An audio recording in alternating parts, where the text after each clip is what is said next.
अस्सलामुअलैकुम दोस्तों, आपका स्वागत है हमारे YouTube चैनल में। आज हम आपके लेके आए एक बहुत शानदार वीडियो। तो इस वीडियो को शुरू से लेकर आखिर तक देखते रहिए। और अगर आपने अभी तक हमारा चैनल सब्सक्राइब नहीं किया है तो जल्दी से जाकर सब्सक्राइब कर दीजिए और साथ में जो बेल आइकन है उसे भी दबा दीजिए। अल्हम्दुलिल्लाह नहमदुहु व नस्तईनुहु व नस्तगफिरुहु व नु'मिनु बिही व नतवक्कलु अलैहि व नऊज़ु बिल्लाहि मिन शुरूरि अनफुसिना व मिन सय्यिआति अअमालिना मन यहदिहिल्लाहु फला मुदिल्ल लहु व मन युद्लिल फला हादिय लहु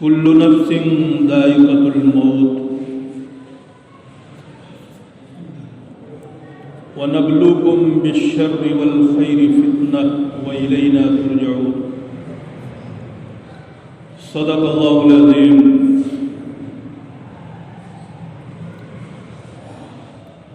दोस्तों, बुजुर्गों और भाइयों, जो भी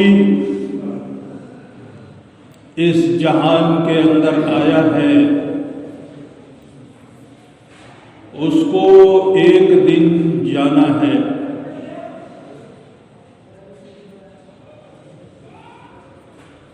कोई बचपन ही में चला जाता है, कोई शुरू जवानी में, कोई आखिर जवानी में, और कोई बुढ़ापे की उम्र में जाता है और कोई अर्ज़ल उम्र, यानी इस हद तक पहुंचता है कि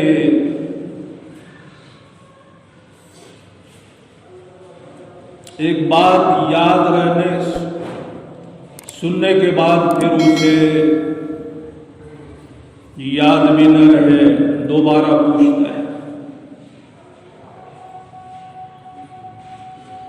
लेकिन ऐसा कम होता है। नबी पाक सल्लल्लाहु अलैहि वसल्लम ने इरशाद फरमाया, मेरी उम्मत की उम्रें 60 और 70 के दरमियान है।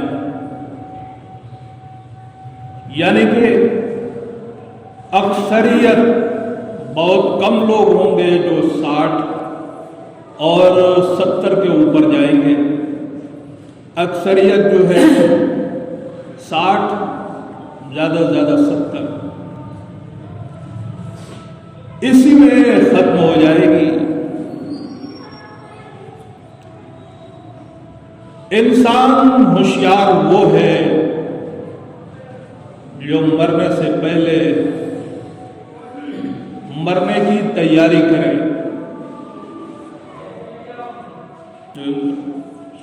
थोड़ी सी बढ़ा।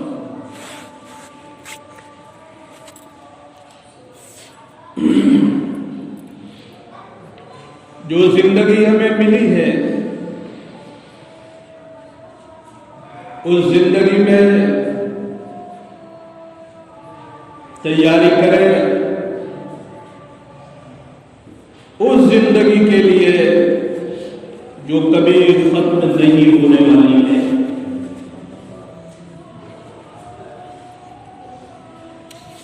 हर एक मानता है कि मरना है, लेकिन मरने के बाद की तैयारी जो असल करनी है उसमें इंसान कोताही करता है।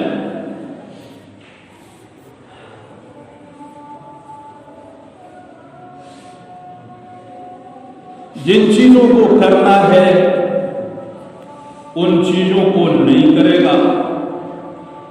जो नहीं करना उसे करेगा।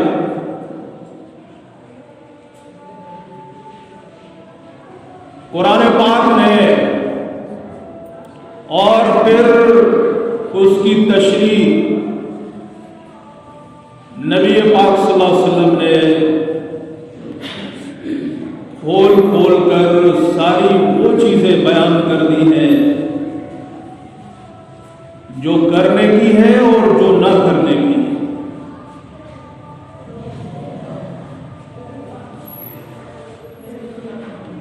फिर उसके बाद जाएगा पहला मरहला कब्र का आता है। इस दुनिया से जाने के बाद पहला मरहला कब्र का।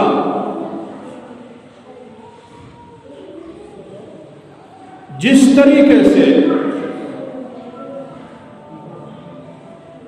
मस्जिद की जमीन वक्फ की जाती है, सवाब मिलता है। मदरसे की जमीन वक्फ की जाती है, सवाब मिलता है। बाकायदा मुसलमानों की जिम्मेदारी है कि कब्रिस्तान की जमीन भी वक्फ करे और उस वक्फ की जमीन पर भी उसे सवाब मिलता है।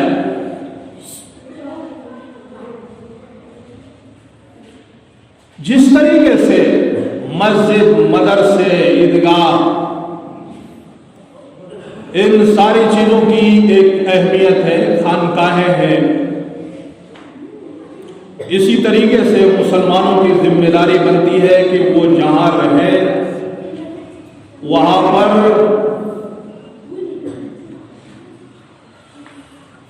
कब्रिस्तान का भी इंतजाम करें। कब्रिस्तान होनी चाहिए। अगर कब्रिस्तान नहीं तो फिर मरने के बाद इंसान दफन कहां होगा? और कब्रिस्तान भी आबादी के तनासुब से होना चाहिए।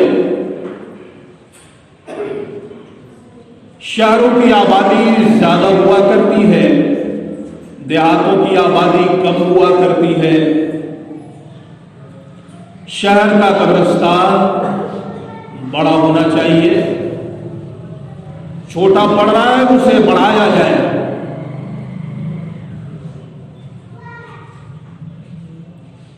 आजकल हर एक इंसान शहर की तरफ भागने की कोशिश कर रहा है। जितनी बड़ी तादाद शहर में आकर बस रही है,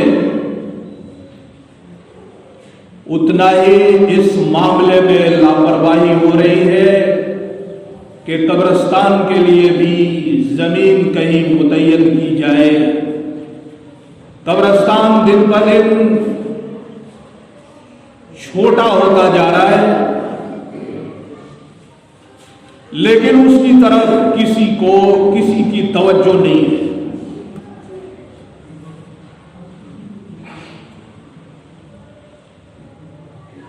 आबादी के तनासुब से कसिया का कब्रिस्तान आप देख लीजिए। मिसाल के तौर पर मैं बता रहा हूं, ये कोई बहुत बड़ा कब्रिस्तान नहीं है। मेरा गांव छोटा सा गांव है, लेकिन इस कब्रिस्तान के मेरे ख्याल से 5 गुना बड़ा कब्रिस्तान है मेरे यहां। तो पहले के लोग जो समझदार किस्म के थे, वो जहां बसते थे तो जहां मस्जिद मदरसे का इंतजाम करते थे, कब्रिस्तान का भी इंतजाम किया करते थे। जाहिर है उतना बड़ा कब्रिस्तान मुसलमानों की वक्फ की हुई जमीन है।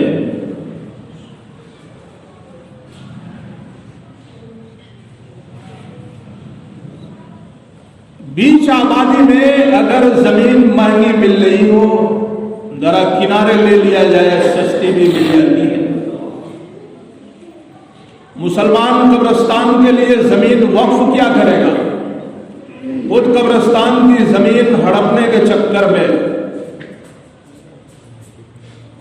जहां पर भी आप जाइए, गैर मुस्लिम से मुतनाज़े तनाज़ो झगड़ा कब्रिस्तान की जमीन को लेकर कम है, अपनों से ज्यादा है। लेकिन याद रखिए, जिस तरीके से मस्जिद की जमीन हड़पना बहुत बड़ा गुनाह है, कब्रिस्तान की जमीन भी हड़प लेना बहुत बड़ा गुनाह है। चाहिए कि उसे दिया जाए, वसी से वसी किया जाए। अगल बगल में कोई जमीन है, खरीद के बढ़ा ली जाए उसे। मगर जहां भी जाओ, कब्रिस्तान के बगल में जो घर बने हुए हैं, कोई पूछने वाला नहीं है, चढ़ा चढ़ा के दबा दबा के बढ़ा लीजिए, बना लिया। मैं कस्या की बात नहीं कर रहा, अक्सर जगहों का ये हाल है। वक्फ का मालिक जिनको बनाया जाता है, चाहे अवाम की तरफ से या हुकूमत की तरफ से, वक्फ की जमीन का, और वो भी इस गबन में कम नहीं है। बहुत सारी जगहों पर बेच दिया, बढ़ा दिया, ये नहीं जानते इसका वबाल कितना बड़ा होगा। और उस जमीन पर जिसका घर बनेगा, कब्र पर घर बनाया है, या कम से कम वक्फ की जमीन पर घर बनाया है, कभी चैन सुकून में नहीं रहेगा।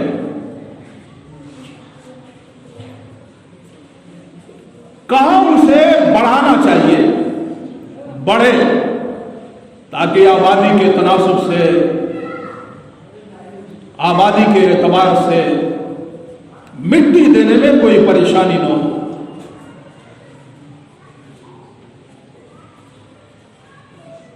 अभी कुछ गांव के अंदर, कुछ शहरों के अंदर ये मामला सामने आया है। अपने एक बुजुर्ग लिखते हैं, ये पूरे कब्रिस्तान में या उस मोहल्ले में ऐसी जगह नहीं थी जहां पर उसे दफन किया जाए। मुसलमान का इंतकाल हुआ था, लोगों ने ले जाकर जला दिया उसे।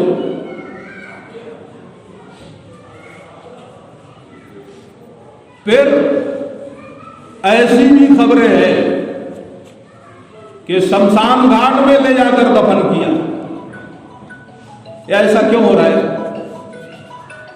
इंसान हर चीज का इंतजाम कर रहा है, कब्रिस्तान का इंतजाम नहीं। अगल बगल में जमीन पड़ी हो, उसे लंबा किया जाए। एक कब्रिस्तान कम पड़ रहा है, दूसरी जगह उसकी दूसरी जगह बनाया जाए। तो मैं कह रहा था, गसब करने वाले कोई दूसरा नहीं है, ज्यादातर मुसलमान ही लोग हैं। अच्छा, एक और अजीब बात है, कब्रिस्तान वक्फ की जमीन है, पूरे मुसलमानों का हक बनता है उसके ऊपर। अब एक शख्स मरा,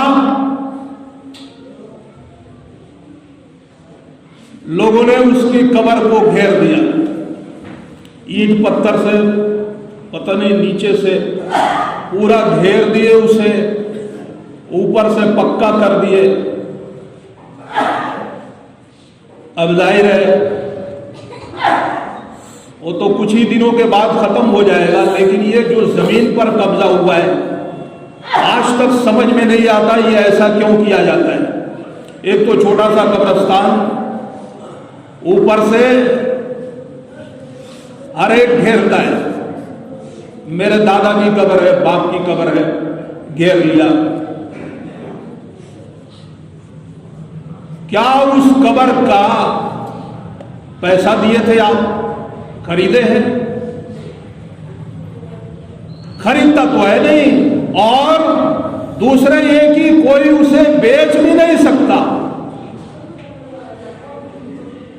अजीब बात है। जौनपुर में एक गांव में गया, मस्जिद के बगल में कब्रिस्तान था, काफी बड़ा कब्रिस्तान। सारे के सारे सारी की सारी कब्रें पुख्ता,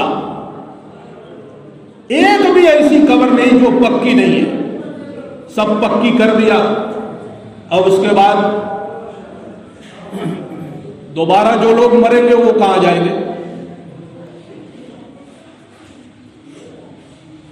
यानी बताना चाहते हैं कि हम दुनिया में तो दूसरों की जमीन हड़पते ही थे, ये हमारे बाप दादा है जो मरने के बाद ये कब्रिस्तान की इतनी जमीन हड़प ली है।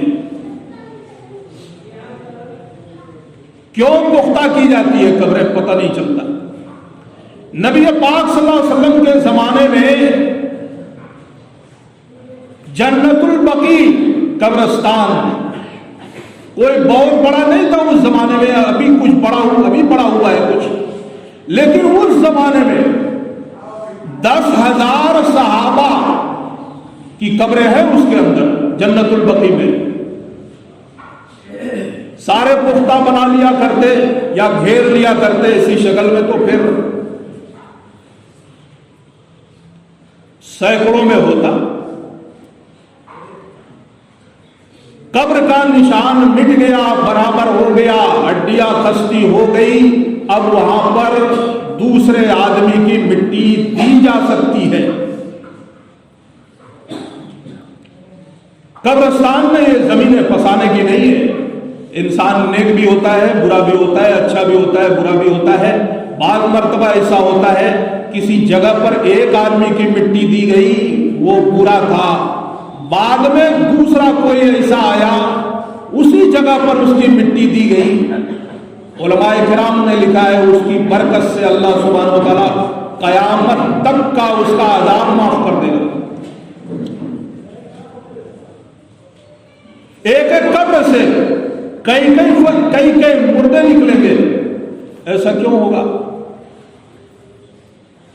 तो ये हालत है। एक तो छोटी जगह है, दूसरा ये कि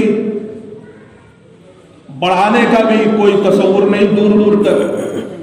तीसरा ये कि जितनी कब्रें हैं उसी को पक्का कर करके नाजायज कब्जा की कोशिश।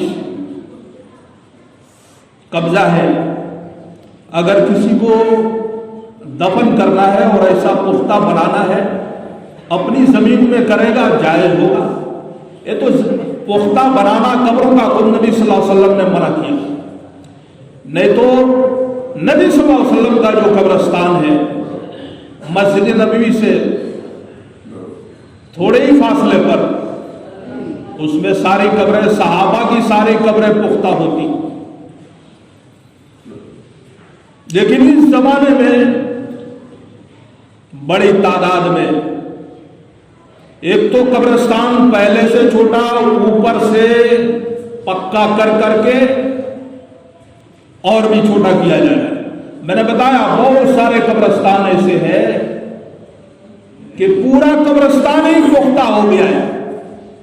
अब जाहिर है जमीन की महंगाई खुद देख रहा है आदमी, खुद उसी कब्रिस्तान को तो बढ़ा नहीं सकता, ऊपर से पुख्ता करता जा रहा है। कल होकर हुकूमत की तरफ से यह बात आएगी। अल्लाह वाले फरमा रहे हैं इस दौर के अंदर, अपने बुजुर्ग बड़े उलमाए किराम फरमा रहे हैं कब्रिस्तान पर खुसूसी तवज्जो दी जाए, वरना जो हालत है ये पुख्ता कब्रें करने का, पक्की कब्र, और जिस तरीके से गसब का, फिर कब्रिस्तान के बारे में फिक्र न करने का कि आबादी बढ़ती जा रही है शहरों की, तो इनको दफनाया कहां जाएगा। हो सकता है आगे चलकर ये बात आए कि मुसलमान जब तक जिंदा है, जाने के बाद भी काफी जमीन पर कब्जा किए रहता है। लिहाजा दफनाने वाला सिस्टम खत्म किया जाए और इन्हें भी जलाया जाए, ऐसा आ सकता है तो। लिहाजा जिस जगह पर भी है आप, जहां पर भी है, इसकी कोशिश करें, उसकी इंतजामिया कोशिश करे कि कब्रिस्तान आबादी के तनासुब से हो, बड़ा कब्रिस्तान हो जाए और अच्छा है। और उसमें ये पक्की इमारतें जो बनाई जा रही है, गासिबाना कब्जा, इसे खत्म किया जाए। दूसरे, अगर इस पर तवज्जो नहीं दी गई, तो फिर आगे चलकर परेशानी है, और हर जगह परेशानी। नई बस्तियां जहां बस रही है, जहां मस्जिद, मदरसा, ईदगाह का इंतजाम आप करते हैं, कब्रिस्तान का भी करें। और ये समझिए, ये सारी वक्फ की जमीनें हैं। इंसान कोई कह दिया मैं इस जमीन को मुसलमानों की कब्रिस्तान के लिए वक्फ करता हूं, वक्फ हो गई। अब दूसरा उसमें किसी और काम के लिए इस्तेमाल करना चाहे, नहीं कर सकता। जो भी कब्जा कर रहा है, कब्रिस्तान की जमीन पर कब्जा कर रहा है, और कब्जा की शक्ल मैंने बताया, उस पर या तो घर बना लिया, जमीन हड़प लिया, या फिर जो उसमें मिट्टी दी जा रही है उसको पुख्ता करता जा रहा है। कयामत तक ये हमारे दादा की जमीन है, यहां पर कोई और नहीं आएगा। इसलिए तवज्जो की जाए इन चीजों पर, और कब्रिस्तान का, कब्रों का अदब एहतराम, और फिर उसे बढ़ाने की फिक्र, नाजायज कब्जा से बचाएं। हर एक मुसलमान की ये जिम्मेदारी बनती है, क्यों हर एक को मरने के बाद वहीं जाना है। नहीं जाएगा तो फिर या तो समंदर में बहाओ या फिर जलाओ, और ये सारी ये चीजें इस्लाम के अंदर नाजायज है। लिहाजा अपनी कब्रों का इंतजाम करें। वाह दावाना